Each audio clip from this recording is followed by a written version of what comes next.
සාදු සාදු සාදු නමස්කාර වේවා බුදුරුවනට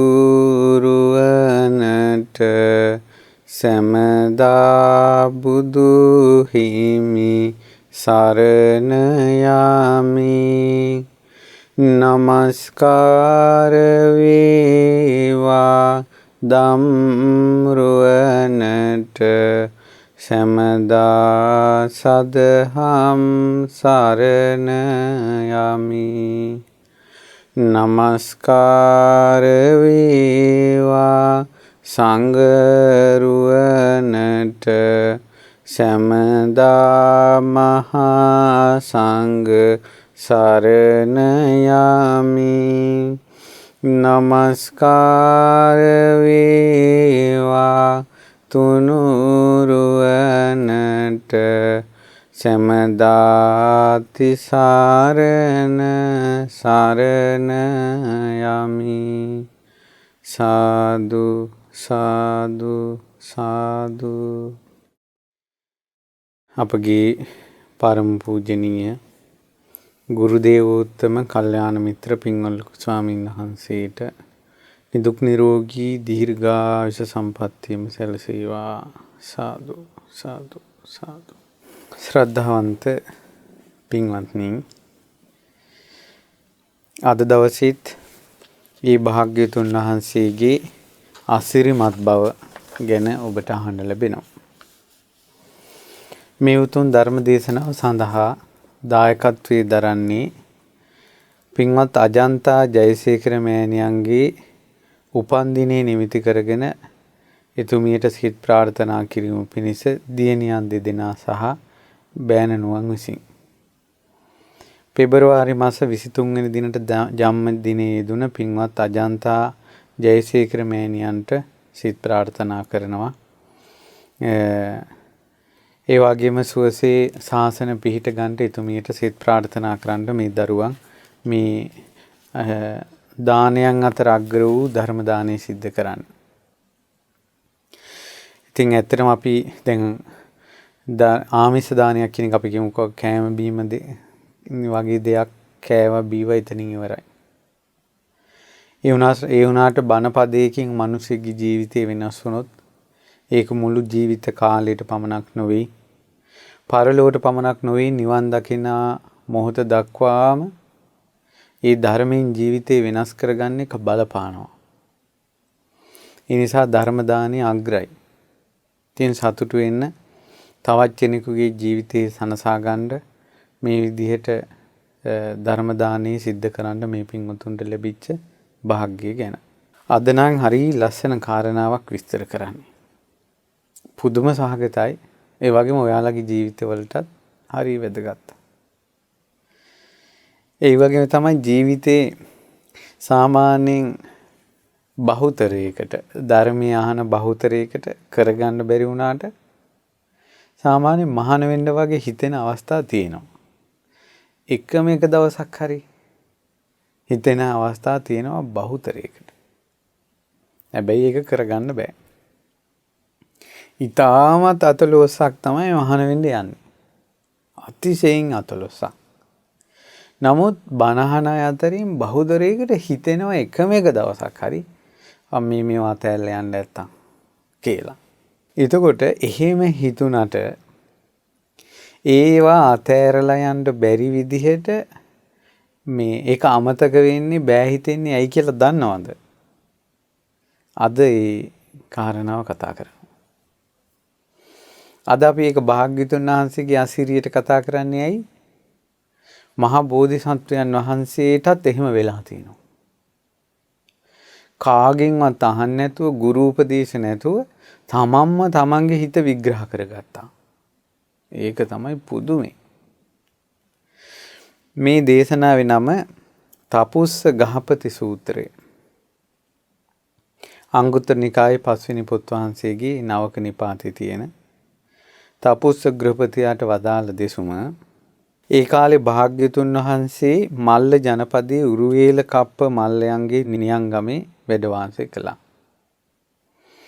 උදේවරුේ පිණ්ඩපාතේ වැඩලා විවේකයේ පිණිස පාත්‍ර සිවුරු අරගෙන භාග්‍යතුන් වහන්සේ ආනන්ද ස්වාමීන් වහන්සේට මෙසේ වදාලා.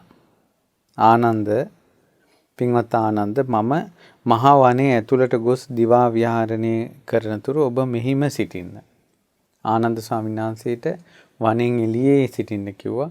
භාග්‍යතුන් වහන්සේ වනයේ ඇතුළටම වඩිනවා කිව්වා. මෙසේ වදාළ භාග්‍යතුන් වහන්සේ වනයේ ඇතුළට වැඩියා. දැන් භාග්‍යතුන් වහන්සේ ඇතුළේ වැඩ ඉන්නවා. ආනන්ද ස්වාමීන් එළියේ වැඩ ඉන්නවා.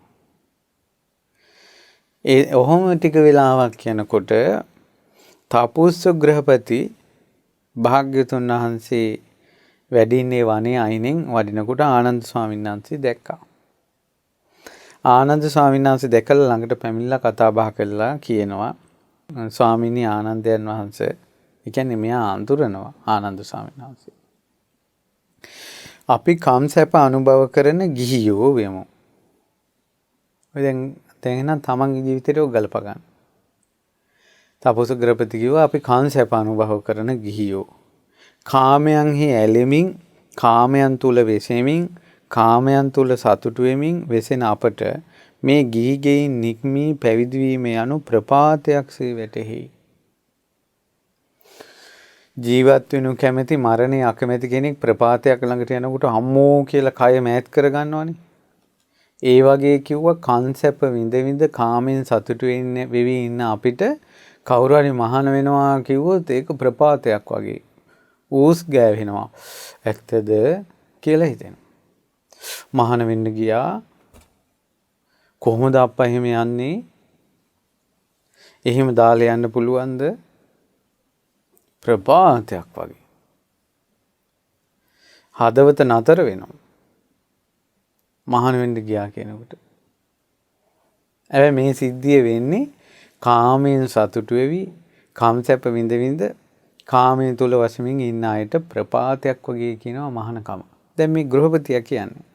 ඒ වුණාට ආනන්දයන් වහන්සේ මම අහලා තියෙන්නේ මේ ධර්ම විනය තුල පැවිදි බව සාන්ත වශයෙන් දකිමින් ඊතා තරුණ භික්ෂුන්ගේ සිත ගිහි ගෙයින් නික්ම ලබන පැවිද්දෙහි බැස ගන්නා බවයි.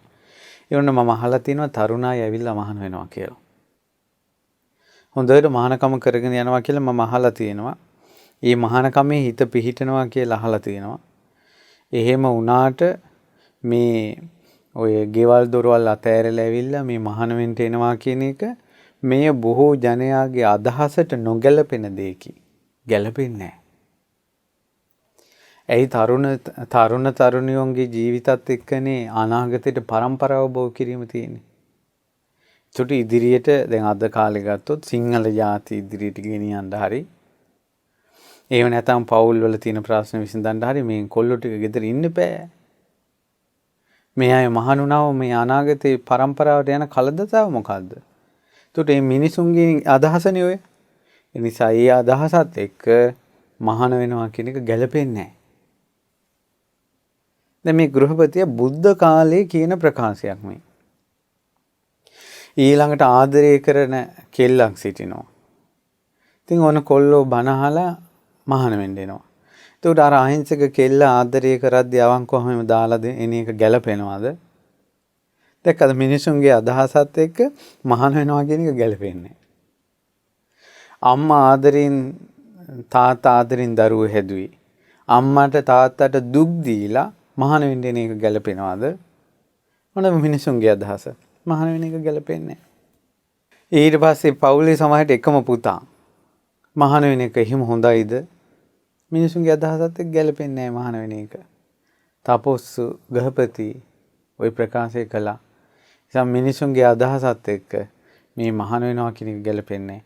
අනිත් එක දොස්තරලා මහාන වෙනවා. ඉංජිනේරුවරු මහාන වෙනවා. රැකියා ආයතනවල ඉන්න ප්‍රධානීන් මහාන වෙනවා. හොඳ උගත්තු මහාන වෙනවා. දැන් ඔන්න 4 කේන්දරේ පාළු වෙලා නම් ආතප්පාතක් නැති වෙලා හීන කුසීත දීන දුප්පත් දරිද්ද වෙලා ඉන්නවා නම් ওই සිවුරක් පෙරෙව්වට මොකද? මේ හොඳට ඉගෙන ගත්ත කොල්ල මොකටද මහාන වෙන්නේ? කැම්පස් ගිහිල්ලා. ඉතින් මේ අය නේද අනාගතේ සමාජයේ මේ ලංකාවට වැඩක් කරන්න තියෙන්නේ. ඉතින් මේ අය මහාන වෙන එක හොඳයිද? මිනිස්සු එහෙම කතා වෙනවා. තපස් උග්‍රපති කියනවා මේ පැවිදි වීමක් ඇද්ද මිනිසුන්ගේ අදහස් එක ගැළපෙන එකක් නෙවෙයි ඒක. ඊට පස්සේ අද කාලේ තරුණ කාලේ හොඳට සතුටින් ඉන්න ඕන. කාමසැප භුක්ති විඳින්න ඕන. කලු කෙහි තියෙන කාලේ කාමයන්වත් භුක්ති විඳලා නැතුව මේ අය මොකද මේ මහාන වෙන්න ගියාට පස්සේ හැඟීම් හිර කරගෙන හැඟීම් තද කරගෙන හැඟීම් පාලනය කරගෙන ඉන්න එක මනෝ විද්‍යාත්මකව සුදුසු නෑ. මිනිස්සු කතා වෙනවා. මේවා මානව අයිතිවාසිකම් උල්ලංඝනය කිරීම. මිනිස්සු කතා වෙනවා.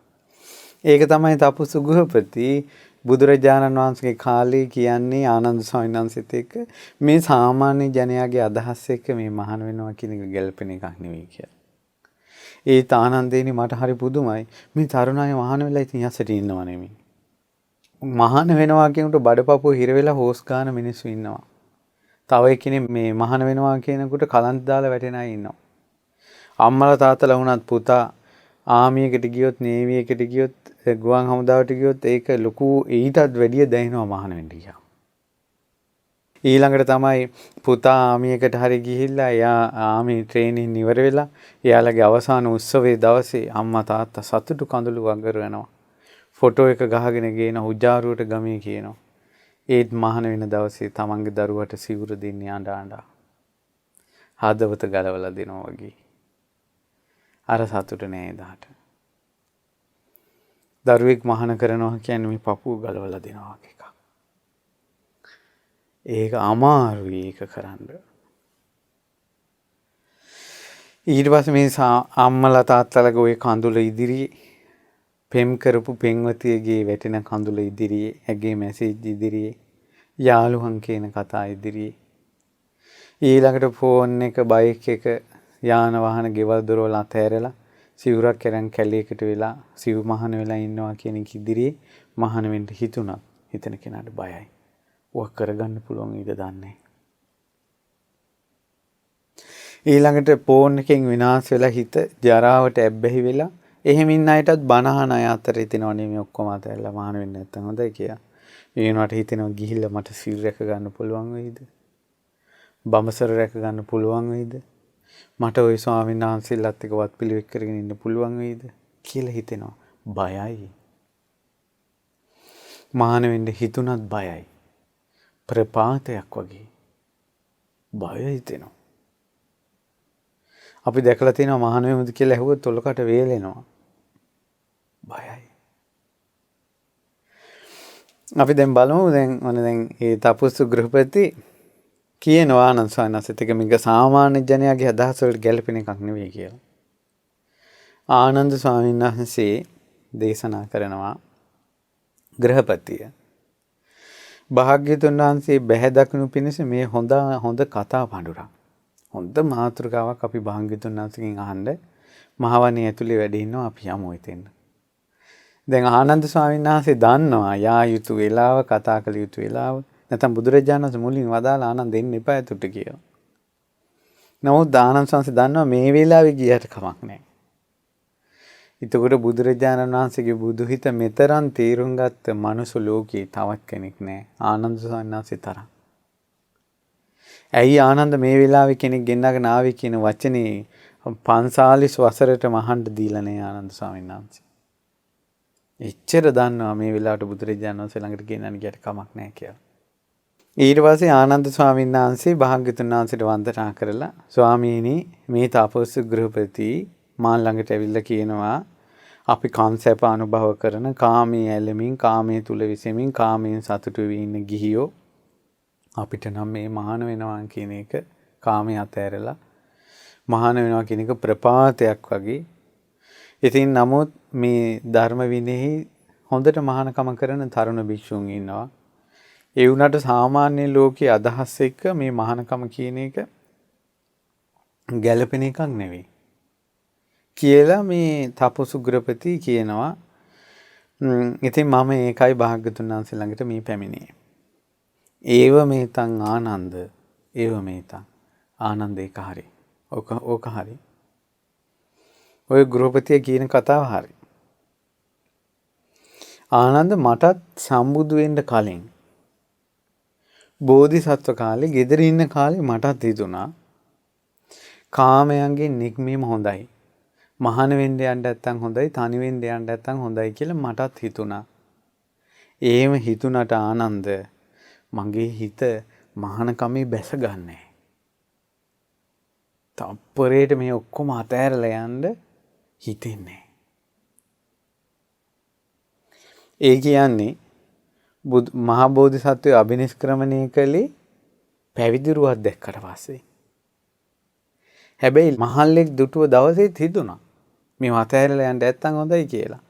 නමුත් හිත දෙන්නේ නැහැ. ලෙඩෙක් දැක්ක දවසේත් හිතුණා මේ අතෑරින්න නැත්තම් හොඳයි කියලා. හිත දෙන්නේ නැහැ. මරණයක් දැක්ක වෙලාවෙත් හිතුණා මේ අතෑරියා නම් හොඳයි කියලා. හිත දෙන්නේ නැහැ. කුමාරි මේක ජයගත්තේ 4 වෙනි පෙර නිමිත්ත. 1.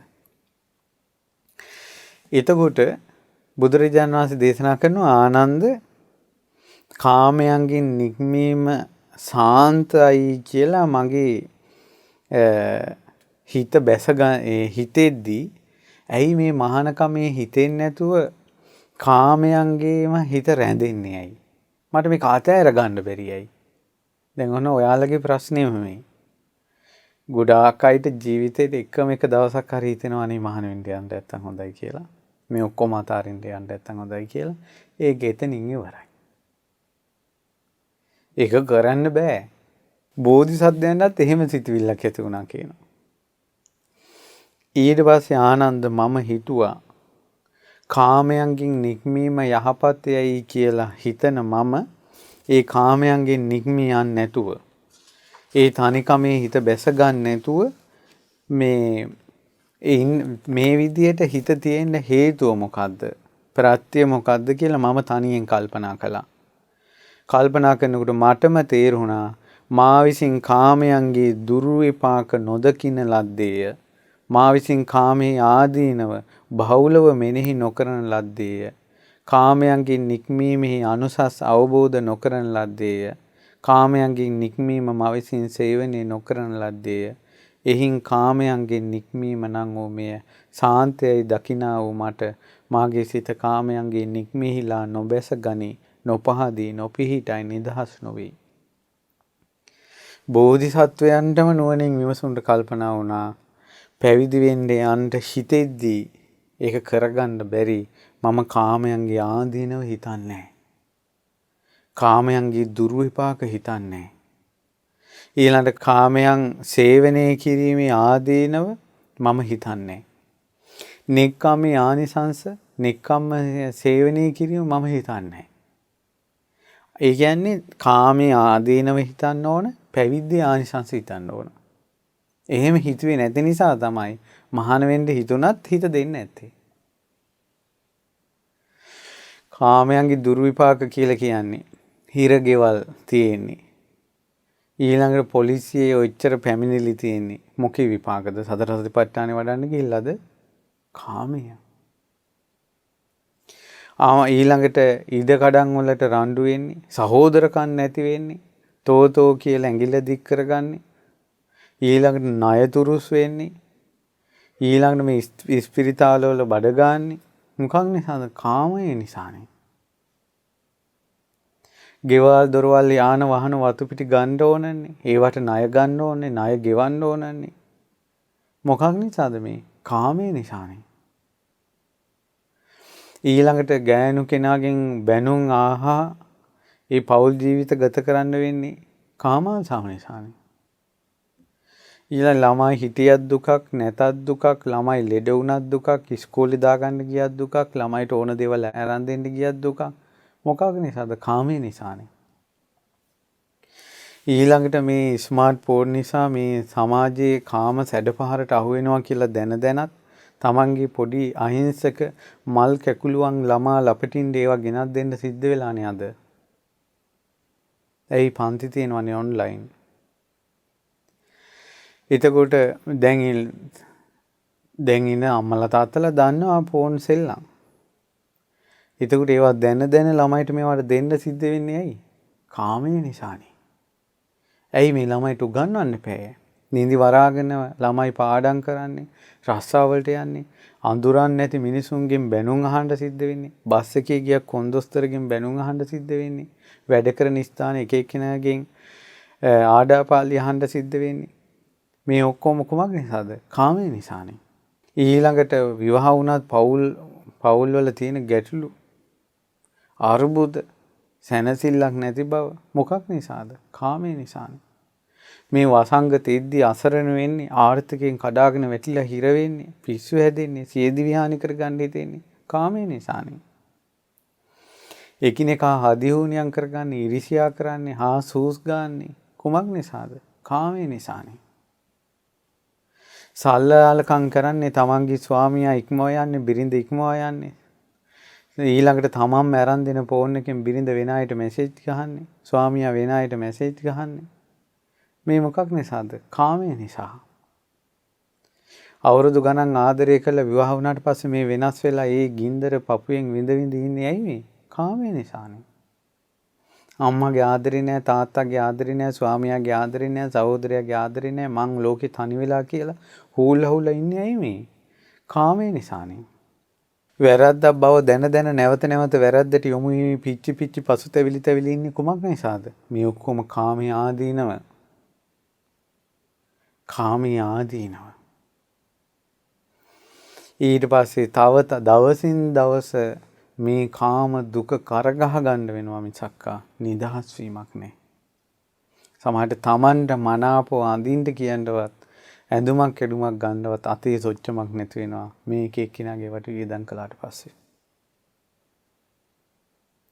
ඊළඟට එකිනෙකාට තරංගෙට ගෙවල් දොරවල් හදන්න, යාන වාහන වතු පිටි ගන්න ගියාට පස්සේ ණය ගෙවල ඉවරයක් කරගන්න බෑ. දවසින් දවස හිර වෙනවා. පිනක් දහමක් කරගන්න කැමති කරගන්න වෙලාවක් නැහැ. ඇයි මේ කාමයේ තියෙන දුක? මිනිසුන්ගේ මූණවල සුන්දර සාන්ත සිත් සනසවන හිනාවක්වත් තියනවද කියලා බලන්නකෝ. ගොඩාක් මිනිස්සු ඇවිලිලා ඉන්නේ. හිනා වුණත් ඇතුලෙන් පිච්චි. ඒ නිසා ඇතුලේ පිච්චෙන ගින්දර හිනාවකින් වහන්න බෑ. හිනාවකින් වහන්න බෑ. ඉතින් ඔය දුක කල්පනා කරන්න ඕන. ඊට පස්සේ ඔය කාමයේ විඳලා වයසට යනවා, ලෙඩ වෙනවා, මරණයටපත් වෙනවා. මොනවද තියෙන්නේ? ඔය වයසක ආච්චිලා සීයලා දිහා බලන්න, ඒ ඇත්තොත් ඔය කම්සැප විඳපු අය. අවසානයේ මොනවද තියෙන්නේ? වැහැරිලා කිහිල්ලා, දත් වැටිලා, වකුටු වෙලා. ඔවුන් කවුරුත් ගණන් ගන්නෑ. ඔවුන්ගෙන් කවුරුත් උපදෙසක් ගන්නෙත් නෑ. ගෙදර ටීවී එකක් දාලා පොඩි පුටුවක් දීලා තියෙනවා. උයන ටිකකින් පොඩ්ඩක් දෙනවා. හොදි වැඩි කරලා. එච්චරයි. වයසට ගියාට පස්සේ කන කෑමට ඕදි ටිකක් වැඩි කරයි. බත ටිකක් බෙරි කරලා දෙයි. එච්චරයි. අයි හපා ගන්න බෑ. වැඩි මොනොත් දුර පන්සලට ගෙන්නගෙන යයි. රටේ සවාරි ගහන්න විදිහක් නැහැ. වයසක මිනිස්සු. ගෙදර තනි වෙලා ඉන්නකොට ගොඩාක් දේවල් මතක් වෙනවා. පුංචි කාම සැපයකට ලොකු දුකක් කරගැහුවා. අල්ප ආස්වාදයකට ලොකු දුකක් කරගැහුවා. පැවිද්ද කියන්නේ සාන්ත දෙයක්. ඒක හිතන්නේ නැහැ. උතුම් ගුරුවරු ඇසුරේ, උතුම් සත්පුරුෂයන් ඇසුරේ, සත්පුරුෂ ඇසුරක් තියෙන්න ඕනේ ඉතින් මානකමට නම්. උතුම් ගුරුවරුන්ගේ ඇසුරක් තියෙන්න ඕන. ඒ ඇසුරේ හික්මෙන්න ඕන. ගුරුවරු කියනවා මේ සේවනය කළ යුතුයි, මේ සේවනය නොකළ යුතුයි. මේ කුසල්, මේ අකුසල්, මේ තමයි මහානකම, මේ තමයි මහාන කෙනෙක් පුරුදු කරගත යුතු දේවල් කියලා ගුරුවරු උපදෙස් දෙනවා. ඒ උපදෙස් වලට නඩත් වෙලා ඉන්න ඕනේ. ඉතින් සාන්තයි. පාත්‍රයේ අතර ගත්ත පාත්‍රයට ලැබෙන දාන ටික තියෙන්නේ. මිනිස්සු දම් පැම් පුදනවා. ආයේ දවල්ට මොනවද ගේන්නේ කියලා හිතන්න දෙයක් නැහැ. දවල් දන් වැළඳුවට පස්සේ ඊට උදේට මොනවද ලැබෙන්නේ කියලා හිතන්න දෙයක් නැහැ. මිනිස්සෙක් ගෙනත් දෙන එකක් වළඳනවා. කවුරුත් ගෙනත් දුන්නේ නැත්නම් පාත්‍රය අරන් ගෙන්ගෙට යනකොට ශ්‍රමණයන් වහන්සේලාට කොහේ හරි ගෙදරක බතක් ඉදෙනවා. එක සිවුරක් තියෙනවා පරව ගන්න. 3 සිවුරෙන් හැපෙනවා. මේ වෙහෙරෙන් බැරි නම් තව වෙහෙරකට යනවා. හුදකලා වෙලා පාත්‍ර සිවුරු කරේ දාගෙන පාත්‍රය අතට අරන් ලෝකේ ඕන තැනකට යන්න පුළුවන්. බෙහෙතක් ඒතක් කොහෙන් හරි ගන්න පුළුවන්. කරදරකම් කටළු නැහැ. තමන් තවත් අය නඩත්තු කරන්න නැහැ. ජීවත් කරවන්න නැහැ. ඊළඟට ලෝකෙටම වැඳ වැඳ ගෙවල් වල ඉන්න කාලේ ඉන්න තියෙන ශ්‍රමණයන් වහන්සේලාට අනිත් අය වඳමින් පුදමින් උපස්ථාන කරනවා. දහම් පොතක් කියවගෙන බුදු ගුණයක් කියාගෙන ලෝකේ ඉන්න ශ්‍රේෂ්ඨතම තුන් ලෝකයේ ශ්‍රේෂ්ඨතම මහා මුනිවරයාගේ බුදු ගුණ කියාගෙන ඒ තුන් ලෝකෙම උතුම් රසයේ සත්‍ය රසය අන්නයිට බෙදමින් ඒ රහතන් වහන්සේලාගේ පරම්පරාවට හිස නම නමා තමන්ට ලැබෙන දානේ නමුත් රහතන් වහන්සේලාට සාංගික කොට පුද පුදා ඒ ශ්‍රමණයන් වහන්සේලා වාසය කරනවා. මවටද පියාටද ලෙඩක් දුකක් අසනීපයක් වුණාට පස්සේ සිත් පිරික් කියනවා. තමන්ගේ ගුණධර්ම වලින් මගේ අම්මා මගේ තාත්තා සුවපත් වේවා කියලා සිත් පතනවා. ඇවිලිච්ච ලෝකේ ලෙඩ ඇඳේ මරණයත් එක්ක සටන් කරන අම්මට තාත්තට කසාවත් දරාගෙන ලෝකේ ගින්දර නිවන බණපද දේශනා කරන තමන්ගේ ශ්‍රමණ දරුවා අවසාන මොහොතේ මතක් වුණත් ඔවුන්ට ඒක සැනසෙල්ල. සුගතියකට නිමිත්තක්. ඉතින් ඒ නිසා සීල් ගුණ දන් රකින්න සබ්‍රහ්මචාරින් වහන්සේලාත් එක්ක ජීවිතය ගත කරන්න තියෙන්නේ. ඊළඟට ජීවිතේ තමන් ගැන හොයන්න තියෙන අනුන් ගැන නෙවෙයි. සැනසෙල්ල. සැනසෙල්ල. පැවිදි ඒකාන්තයෙන් සැපයක්. මේ ටවුන් වල ඇවිසිච්ච ලෝකේ කඩවල් ගානේ හාමුදුර නමකට හොයන්න දෙයක් නැහැ. තුන් සිවුරයි පාත්‍රයයි විතරක් නම් තියෙන්නේ. ඒ පැවිද්දේ ආනිසංස දකිනවා. ගිහි ජීවිතයේ ආදීනව දකිනවා. කාමය කියලා කියන්නේ මස් කුට්ටියක් වගේ. උකුස්සෙක් මස් කුට්ටියක් දැහැගෙන යනකොට අනිත් උකුස්ස කොටනවා. ওই මස් කුට්ටිය අතහැරියා නම් හරි. අපි මේ කාමයේ අල්ලගෙන ඉන්න නිසා තමයි මෙච්චර හතුරු. ස්වාමීන් වහන්සේලාට හතුරු නැහැ. භික්ෂුන් වහන්සේලාට ඉන්න සතුරා තමයි කෙලිස් සතුරා. මිසක බාහිර ලෝකේ සතුරු නැහැ. ඒ කාමයේ අත්හැරියානේ. ඊට පස්සේ හුලුවත් කෙනෙක් ගෙනියනවා වගේ. හුලුවත් අල්ලගෙන පිච්චි එනකොට අතහැරියේ නැත්තම් ගිනි ගන්නවා. ඒ වගේ ගෙවල් දොරවල් අඹ දරුවෝ අල්ලගෙන ඉඳලා ඒ වගේම දැවෙනවා පිච්චෙනවා මිනිස්සු. ඒක අතහැරපු කෙනාට ඒක නෑ. ඊළඟට බලු පැටියෙක් මස් කටුවක් ලෙව කනවා වගේ. මස් නැති ලේ ගඳ තියෙන කටුවක් ලෙව කනවා දවසේම අර බලු පැටියා. බඩ පිරෙන්නේ නැහැ. ඔබගේ ජීවිතේ බලන්න මෙච්චර කාලයක් කන් සැප හොයයක් ගියා දැන් බඩවල් පිරිල්ලද කියලා. තව ඉවරයක් නැහැ. හිත පිරුන්නේ තවම. තමන් වැහැරුණා මිසක්කා. සීහිනියක් වගේ කන් සැප විඳිනවා හීනකින් ඇහැරුණා වගේ ඉවරයි. සිහිනකින් එක් වෙලා සොම්නසින් සිටිද්දී බොඳ වෙලා යයි ලෙස අවදි වී බලද්දී ඇහැරෙනකොට ආයෙ හීනේ ගන්න බෑ. ඉතින් මේ කාමයේ කියන එක ගිනි අඟුරු වලක් වගේ. දැව වැටුණාට පස්සේ දැවි දැවි ඉන්න සිද්ධ වෙන්නේ කාම ලෝකේ. මේ කාමයේ කියන එක මස් කපන කඩුවයි කොටේ වගේ. කඩුවටත් නැහැ කොටේටත් නැහැ. මෙච්චර කාලයක් කරපු දේවල් මොනවද තියෙන්නේ කියලා බලන්න. මේ විදිහට කාමයේ ගැන අනේක සර්පෙක්ගේ හිසක් වගේ. හරි භයානකයි. සර්පෙක්ගේ හිස තියෙන තැනින් පාදේ ඉක්මනට ගන්න එපා. ඒ වගේ භයානකයි. ඊළඟට ගහක ගෙඩි කකා ඉන්නකොට කෙනෙක් ගහේ නගින්න බැරි කෙනෙක් ඇවිල්ලා පොරුවෙන් ගහ කොටනවා. ජීවත් වෙනු කැමති කෙනා ඉක්මනට ගෙඩි කඩන එක නතර කරලා ඉක්මනට ගහෙන් බහින්න ඕන ගහ කපන නිසා. ඒ වගේ ජරා මරණ දුකෙන් මොහොතක් පාසා ජීවිතේ මරණයට ලං වෙද්දී කාමයේ අනුභව කර කර ඉන්නේ නැතුව දුකෙන් නිදහස් වෙන්න පිළිවෙතක යෙදෙන්න ඕනේ. මේවා කල්පනා කරන් මේ බලන්න බෝධිසත්ව කාලයේදීම තවත් ගුරුවරයෙක්ගේ උපදෙස් නැතුව තමා විසින්ම හිතනවා. මේ රාජ සුකුමාල මහ බෝධිසත්වයෝ සිද්ධාර්ථ කුමාරයා. ඉතින් යම් දවසක පින්වත් ආනන්ද මම මේ කාමයේ ආදීනව හිතලා පැවිද්දේ ආනිසංස හිතුවද ආන්නේ දාට මට හිතුණා මහාන වෙන්න යනවාමයි. කාමයේ අත්හරිනවාමයි කියලා මගේ හිත නිකම් මේ හොඳට පිහිටියා. ඔන්න උත්තරේ එහෙනම් ඔබට හම්බ වුණා. මහාන වෙන්න යන්න ආස ඒත් හිතෙන්නේ අප්පා කියලා හිතෙන එකේ අර්ථය මොකද්ද? ඒ තමයි කාමයේ ආදීනව හිතන්නේ. පැවිද්දේ ආනිසංස හිතන්නේ. යම් දවසක ඕක හොඳට හිතපු දවසට හිත හොඳට හැදෙනවා ඒකට. මිනිස්සු හැබැයි මේවා හිතන්නත් බයයි. ඇයි මුලින්ම තිබ්බනේ මේවා හිතන්නත් බයයි කියලා ප්‍රපාතයක් වගේ. නමුත් බෝධිසත්වෝ හිත හදාගත්ත හැටි මේ කියන්නේ. මේකේ ආශ්චර්ය අద్භූත කාරණාව තමයි තමන් ස්වයම්බූත ඥාණයෙන්ම බෝධිසත්ව කාලයේම හේතු දකිනවා. පුදුමයි. මේ භාග්‍යතුන් වහන්සේ ආශ්චර්යයි. ඉතින් ආනන්ද මම පස්සේ කාලේ ගිහි ජීවිතයත් ඇරලා කාමයෙන් වෙන්වන විවේකයෙන් යුක්ත වූ විතක්ක ਵਿਚාර ප්‍රීති සුඛ ඒකාග්‍රතාව සහිත පළවෙනි ධ්‍යානෙ ලැබුවා. ඒ පළවෙනි ධ්‍යානෙ මම ලබලා පළවෙනි ධ්‍යාන සැපේ වාසය කරනකොට කාම සහගත මානසිකාරය මතුවෙනවා. එතකොට ආනන්ද මට කාම සහගත මානසිකාරය විටින් විට උපදින නිසා ඒ විතක්ක ਵਿਚාරය උපදින නිසා අර පළවෙනි ධ්‍යානයේ ඉන්න මට ඒක හරියට අපහසුයි. හරියට සතුටින් ඉන්න කෙනෙකුට එකපාරම දුකක් ඇති වුණා වගේ. ඒතර මම ඒකත් කල්පනා කළා ඇයි මෙහෙම වෙන්නේ? දැන් බලන්න බෝධිසත්ව කාලේ. විතක්ක ਵਿਚාරවල ආදීනෝ මම හිතුවේ නැහැ.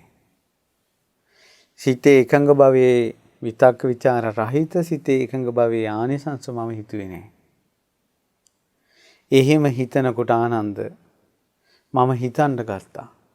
හිතන්න ගන්නකොට විතක්ක ਵਿਚාර වලින් විතක්ක ਵਿਚාර රහිත වූ ප්‍රීති සුඛ ඒකාග්‍රතාව සහිත දෙවෙනි ධ්‍යානෙට මගේ හිතපත් වුණා.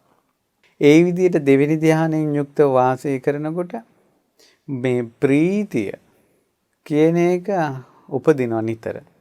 එතකොට මට ප්‍රීතිය නිතර ප්‍රීතියෙන්ම මේ කය තෙත් වෙන එක මට සතුටින් ඉන්න කෙනෙකුට දුකක් ඉපදුනා වගේ අපහසුයි. මම කල්පනා කළා එහෙනම් කොහොමද මේකට කරන්න ඕන? ඒ තමයි ප්‍රීතිය ආදීනව හිතන්න ඕන.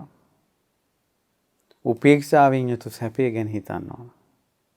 කෙනෙකුට ප්‍රීතිය අයින් වෙලා තුන්වෙනි ධ්‍යානයට උපේක්ෂාවෙන් යුතු සැපයෙන් යුතු තුන්වෙනි ධ්‍යානයට හිතපත් වුණා. ඔන්න බලන්න එහෙනම් ධ්‍යානයකින් ධ්‍යානයකට යන විදිහ තියෙනවා.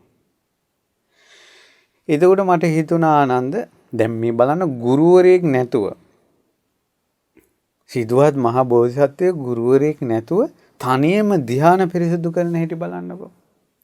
ගිහි ජීවිතේ තනියෙන් අද කාලේ මේ මොනවද? අද කාලේ කෙනෙකුට මහාන වෙන එක ගැන කොච්චර කරුණු කියනවද? කාමයේ ආදීනව කොච්චර කියනවද? ඔළුව අතකගා පුළුවන් නම් ඔළුවේ සිදුරක් හදලා පොවනවා. ඒ තේරෙන්නේ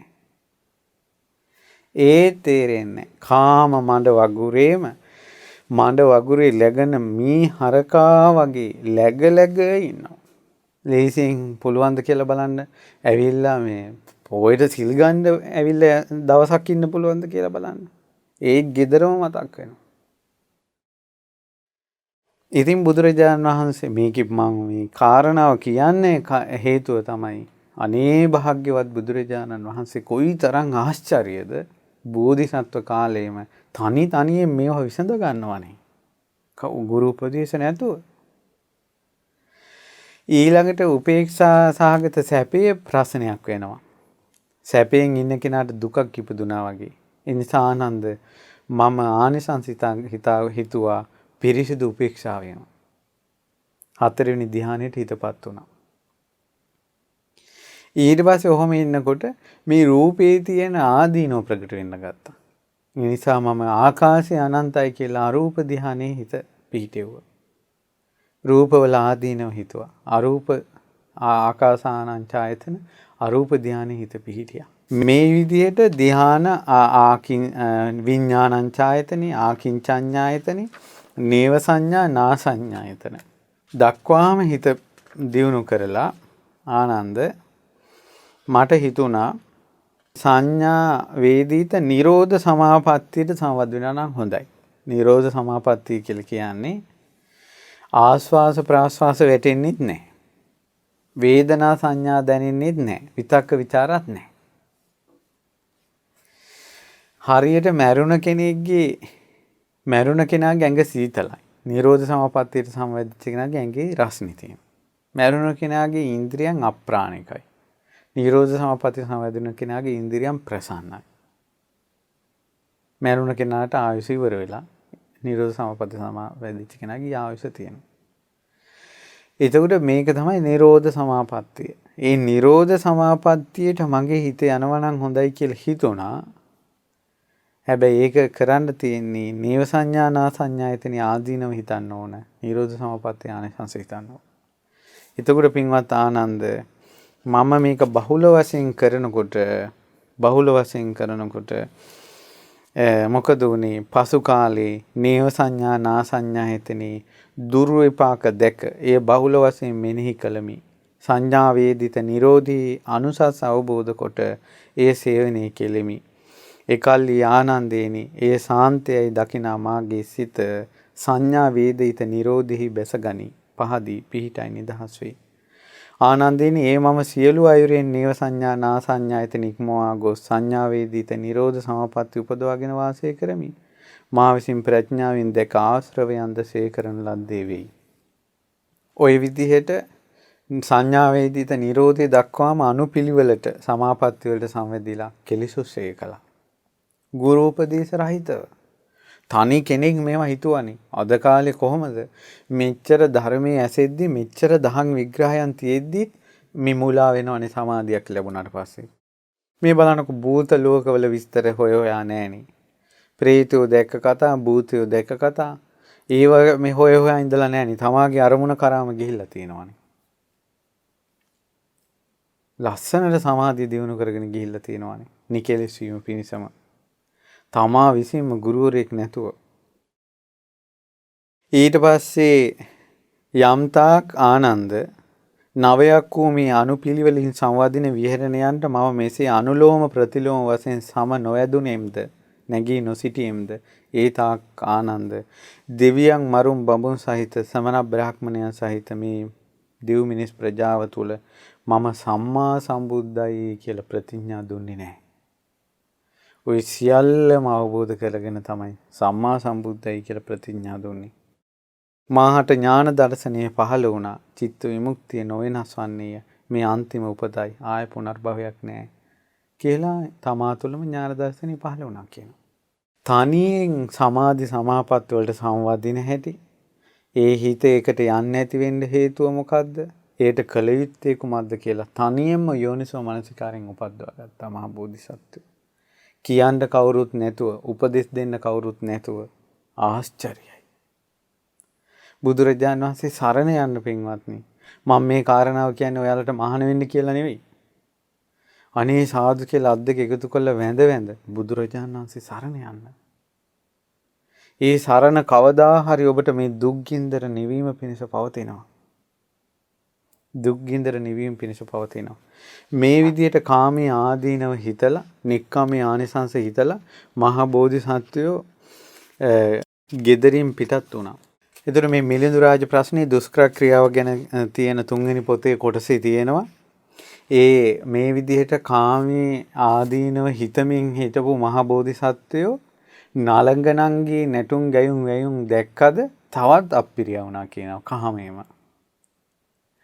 ඊට පස්සේ එහෙම ඉඳලා මේ මහා බෝධිසත්වයෝ අභිනිෂ්ක්‍රමණය කරන්න හිතලා ඉන්නකොට මාරපාක්ෂිකයේ දෙවි කෙනෙක් ඇවිල්ලා අපි කියමු මාරය ඇවිල්ලා ඔබට සක්විති රජකම පහළ වෙනවා කියලා කිව්වනේ. ඒ වචනේ නාගසේන මහරහතන් වහන්සේ විස්තර කරනවා. දවසක් තිස්සේ රත් වුණ යකඩ කූරකින් කනට අනින්නා වගේ වේදනාවක් ඇති වුණා කියනවා සක්විති රජකම ගැන කියනකොට. ඒතර කොහොම කාමයේ අප්පිරියා වීමක්ද? කල්පනා කරලා බලන්න. ඊට පස්සේ තියෙනවා ඇවිලෙන ගින්දරකට තව තනරොඩු දැම්මොත් තවත් ඇවිලෙනවා කියනවා. ඒ වගේ සක්විති රජකම ලැබෙනවා කියන එක ගිහිගේ ආත්තරෙන්ද තිබ්බ ජවය තවත් වැඩි කළා කියනවා. ඊට පස්සේ ප්‍රകൃතියෙන් තෙත් වෙලා තියෙන පොළොවකට මහා වැස්සක් ඇදහැලෙනකොට තවත් තෙත් වෙනවා වගේ කාමී ආදීනව හිතලා නෙක්ඛම්මේ ආනිසංස හිතා හිටපු මහා බෝධිසත්වයන්ට සක්විති රජකම ගැන කියපු එක තවත් කාමේ එපා වෙලා නෙක්ඛම්මේටම හිත හැදුනා කියනවා. ඉතින් කියනවා දැන් මිලිඳු රජුරු අහනවා ඉතින් ඔය ඔතන නැවතුණා නම් සක්විති රජකම තවත් දවස් 7කින් හම්බ වෙනව නේද කියලා. ඊට පස්සේ මේ නාගසේන මහ රහතන් වහන්සේ දේශනා කරනවා නෑ ඔය මහරයා බොරුවට කියප එක. හැබැයි හරි ඇත්තටම සක්විති රජකම පහළ වුණත් බෝධිසත්ව වුණා නවතින්නේ. කාරණේ කුමක්ද? මහරජාණනි බෝසත්ත්වයේ මේ අනිත්‍යයි මේ දුකයි මේ අනාත්මයි කියන කරුණ දැඩිව ගත්තේය. ගිහි වාසයට ග්‍රහණය වී තිබීම සේවීමටපත් වූයේ. අනිත්‍යයි දුකයි අනාත්මයි කියන අදහස හිතට කිඳා බැහැලා කියනවා මේ කාන්තකස්ස අපිට නගිනකොටම. සම්බුදු වෙන්න නුවණ මෝරන්න විතරයි තිබ්බේ 6 වසරක්. පැටලිලි නෑ. පුදුමයි. ආශ්චර්යයි. ආශ්චර්යයි. මහරජාණනි අනවතත්ත විලෙන් ගංගා නදියට ජලය පිවිසෙයි. ගංගා නදියෙන් මහා සමුද්‍රයට පිවිසෙයි.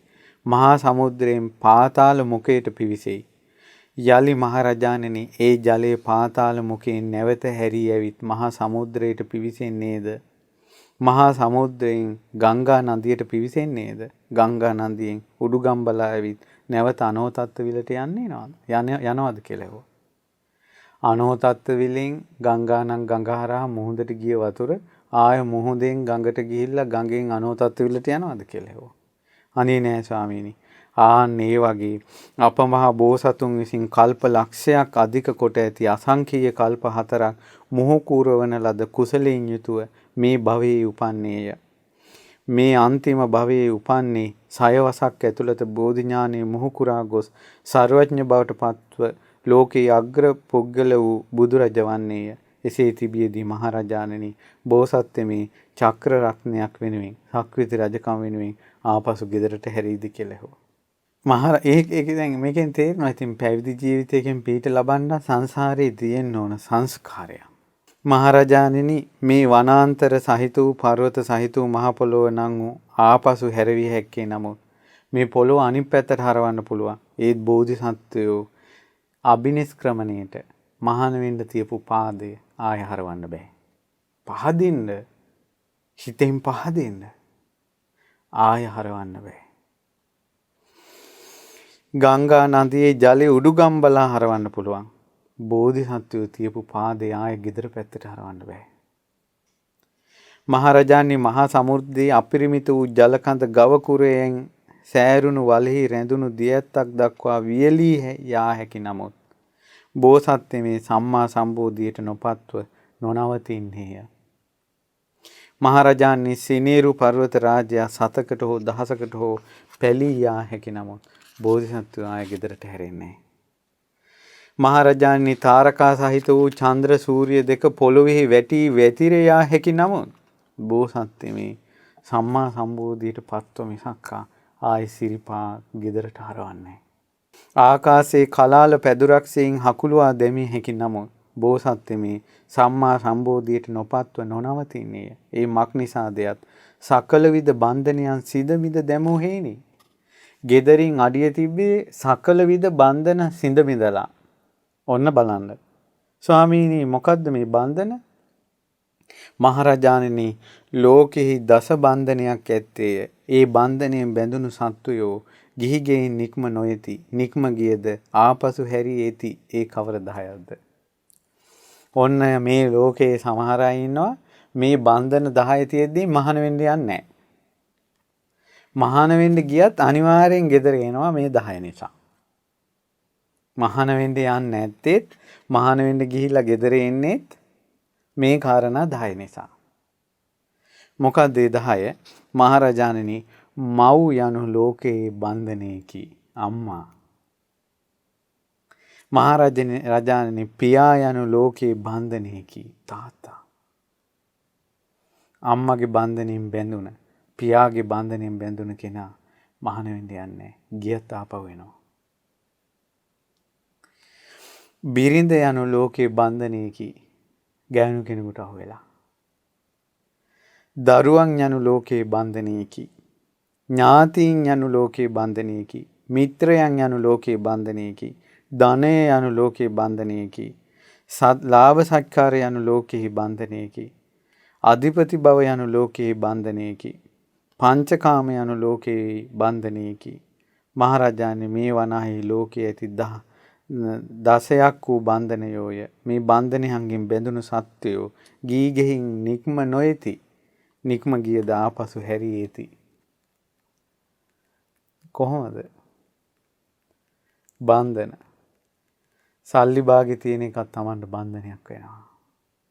අධිපති බව කියන්නේ Taman ඉහළ රස්සාවක් කිරීමත් අධිපති මේ බන්ධනයක් වෙනවා. ඊට පස්සේ මහාන වෙන්න කියලා තවත් අයගේ යටතේ ඉන්න කැමති නැහැ. මං අනිත් අයට උපදෙස් දුන්නයි මම මේ පොඩි සොච්චන් කොල්ලන්ගෙන් අවවාද ගන්න හොඳ නැහැ. කියලා හැරිලා එනවා. දැක්කද? මේකයි මහාන වෙන්න යන කෙනා සකල තියෙනවා නම් ධනය ඒ ඔක්කොම දෙමව්පියන් හරි බාර දෙන්න ඕන. Tamanට මොකක්වත් නැති කෙනෙක් විදිහට පැවිදි ජීවිතයකට එන්න ඕන. ඊට පස්සේ මේ විදිහට විස්තර කරලා හරි ලස්සනයි මේ පින්වතුනි විස්තර කරනවා. මහා බෝධිසත්වයෝ කියනවා මේ කලකිරිලා. ඒ කියන්නේ සම්බුදු වෙන්න අවුරුදු 35 දී සම්බුදු වෙන්නේ 29 ගිහි ගෙදර කලකිරෙන්නේ. ඉතින් කියනවා අවුරුදු 35 හරියටම සම්බුදු වෙනවා නම් අච්චර දුෂ්කර ක්‍රියා කරන්නේ නැතුව ගෙදරට වෙලා ඉන්න තිබ්බනේ අවුරුදු 6ක්. මහරජාණන් ලෝකේ පුජ්‍යලියෝ දස දෙනෙක් ලාමක කරුණු ලබති. අවඥා ලබති, නින්දා ලබති, දොස් ලබති, ගැරහුම් ලබති, පරිභව ලබති, අගෞරව ලබති. ඒ කවර 10 දෙනෙක්ද? මහරජාණන් වැන්දපු ස්ත්‍රිය ලෝකේ නින්දා පාස ලබනවා. මහරජාණනි දුර්වල පුජ්‍යලයා, ඥාති මිතුරන් නැති පුජ්‍යලයා, බොහෝසේ අනුභව කරන පුජ්‍යලයා, ගුරුකුලයක් නැති කෙනා, පාප මිත්‍රයෝ ඇති කෙනා, ගුරුවරයෙක් නැති කෙනා, ආචාර්ය හීන කෙනා, ධනය හීන කෙනා, පහත් ക്രിයා ඇති කෙනා, ඊළඟට ප්‍රයෝග හීන පුජ්‍යලයා, ඒ කියන්නේ උපක්‍රම දන්නේ නැති කෙනා, ලෝකේ අවඥා නින්දා අපහාස විඳිනවා. මහරජාණනි මේ කරුණු 10 අනුස්මරණය කරන බෝධිසත්වය තුළ හැඟීමක් ඇති වුණා. මම ක්‍රියාහීන පුජ්‍යලෙක් නොවේවා, ප්‍රයෝගහීන පුජ්‍යලෙක් නොවේවා, දෙව් මිනිසුන්ගේ ගැරහුම් ලබන්නෙක් නොවේවා. මම ක්‍රියාවට ස්වාමි වේවා, ක්‍රියාවට ආචාර්ය වේවා, ක්‍රියාවේ අධිපති වේවා, ක්‍රියාශීලී වේවා, ක්‍රියා දූර වේවා, ක්‍රියාවේ වසන්නේන්ද අප්‍රමාදී වාසය කරන්නන් වෙන්ද. මෙසේ මහරජාණනි බෝධිසත්වය දුෂ්කර ක්‍රියා කළා කියනවා. නිකමෙක් විදියට ඉන්න කැමති නැහැ. හැම දෙයක්ම පිනට පහළ වෙනකල් ඉන්න කැමති නැහැ බෝධිසත්වයෝ. පුදුම සාගතයි. පිනට පහළ වෙනකල් ඉන්න කැමති නැහැ දුෂ්කර ක්‍රියා කළේ ඒක නිසා කියනවා. ඇයි මම බුදු වෙනවා නම් මේ කෙස් වැටිය බිමට වැටෙන්න එපා කියලා අහසට දානකොට අහසේ නැවතුණානේ.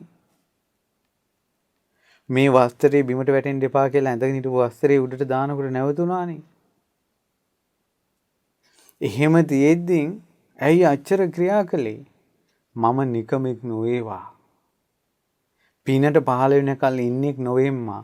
මම ක්‍රියාශීලී කෙනෙක් වෙම්මා. කොහොමද? සාදු සාදු මහ බෝධිසත්වයන්ට පහදින්න. ඒ භාග්‍යතුන් වහන්සේ ආශ්චර්යයි. පිනට පහළ වෙනකල් හිටියේ නෑ. පිනට පහළ වෙනකල් හිටියේ නෑ. පුදුම සාගතයි. ඉතින් මේ විදිහට තව තියෙනවා ගොඩාක් මේ කෙලෙස් නසපු හැටි. කියනවා මේ අසංකේය 4කුත් කල්ප ලක්ෂයක් පිරුම් පුරාගෙන ආපු බෝධිසත්වයෝ පිනෙම්ම විතර පුණ්‍ය පිණ්ඩයක්, කුසල් පිණ්ඩයක් වෙලා හිටපු ජීවිතේ අන්තිම ජීවිතේ දුෂ්කර ක්‍රියා කරනවා කියලා මුලා වෙන්න දෙයක් නැහැ කියනවා. බෝධිසත්වයෝ ක්‍රියාශූලී වීම පිණිසම නිවන පිණිස වෙනත් මාවතක් තියනවාද කියන සංඥාව විතරක් ඉපැද්දුවා කියනවා.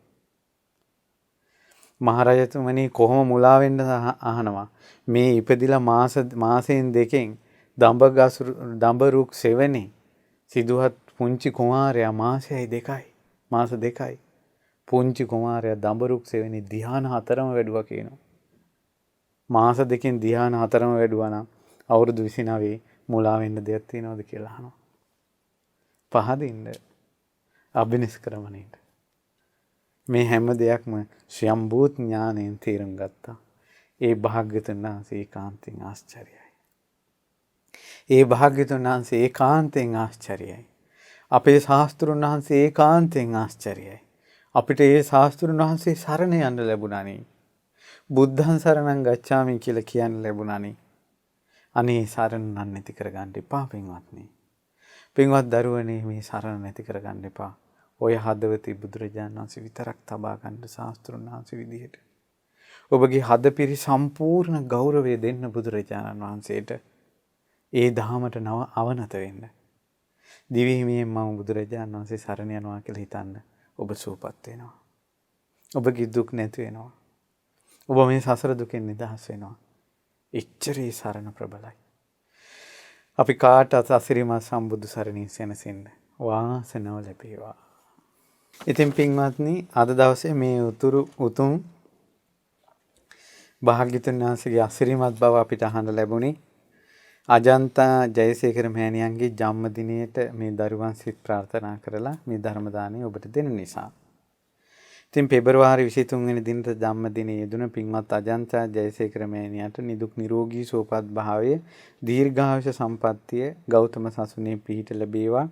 මෑණියන්ට සුවසේ පින්දහම් රැස් කරගනිමින් නිරතුරුවම කලන මිතුරු ඇසුර ලැබමින් භාග්‍යතුන් වහන්සේගේ අසිරිමත් භවයේ සැනසෙන්න නිවනින් සැනසෙන්න වාසනාව ලැබේවා.